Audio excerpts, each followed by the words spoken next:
I'm here at the Journalism College where Megan Woodard spends most of her class time as a freshman university student.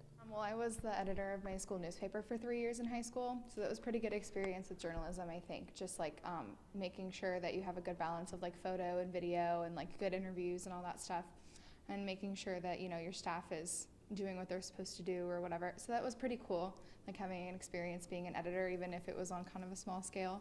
So that kind of like sparked an interest in it. So I came to the journalism college.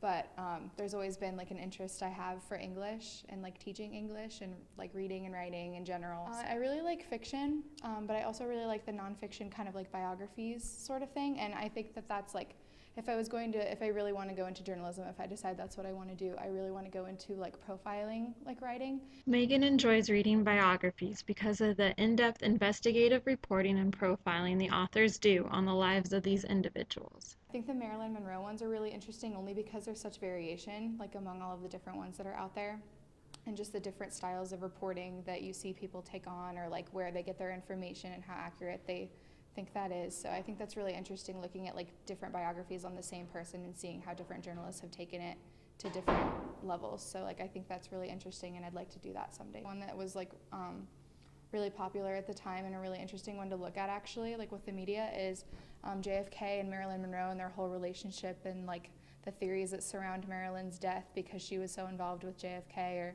I think that's really interesting. It's like an interesting look at the culture and like the media at the time. So I think that's a really cool story to look at. If Megan would write a biography for someone, she thinks it would be of an author. I don't know, maybe like J.K. Rowling, or like some other author that I've like always looked up to, just to like see a little bit more about their like writing style and like what they do when they have writer's block and all that kind of stuff. I always think that's interesting, how like the methods that other writers take on that I've never thought of before. So probably just another author, and just like see how they do what they do.